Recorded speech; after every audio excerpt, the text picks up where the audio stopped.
കുഞ്ഞുങ്ങളെ ചോദ്യം ഇതാണ്. 54 മീറ്റർ നീളമുള്ള ഒരു ചരട് മുറിച്ച് 2 കഷ്ണങ്ങളാക്കിയപ്പം ചെറുതിൻ്റെ നീളം വലുതിൻ്റെ 2/7 ആണ്. അപ്പം പറയുന്ന കാര്യം ഇതാണ് വലിയ ചരടെന്ന് കരുതുക.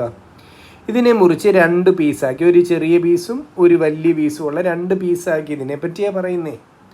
അപ്പം ചോദ്യത്തിൽ പറയുന്നു ചെറുതിൻ്റെ നീളം വലുതിൻ്റെ 2/7 എന്നാണ് പറയുന്നത്. ചെറുതിൻ്റെ നീളം വലുതിൻ്റെ 2/7.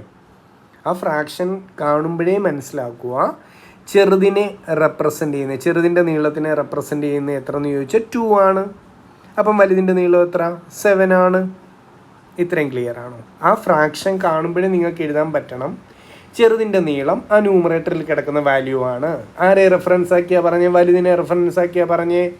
അത് ഡിനോമിനേറ്ററിലുണ്ട്. അപ്പം വലുതിൻ്റെ നീളം 7 ആണ്. അങ്ങനെയെങ്കിൽ ഞാൻ ചോദിക്കട്ടെ, ടോട്ടലിനെ റെപ്രസെൻ്റ് ചെയ്യുന്ന വില എത്ര? 2ഉം 7ഉം കൂടെ കൂട്ടുന്നതാണ് ടോട്ടൽ 9. ക്ലിയർ ആയോ? ഇനി ചോദ്യത്തിൽ പറയുന്നു ആ ചരടിൻ്റെ ടോട്ടൽ ലെങ്ത് 54 മീറ്റർ ആണെന്ന് ചോദ്യം നമ്മളോട് പറയുന്നുണ്ടല്ലോ. അപ്പം നമുക്ക് എഴുതി വെക്കാം. നമ്മൾ ഈ കണ്ടുപിടിച്ച് വെച്ച ടോട്ടൽ 9ൻ്റെ യഥാർത്ഥ വിലയാണ് 54 മീറ്റർ. എന്താ അറിയേണ്ടത്?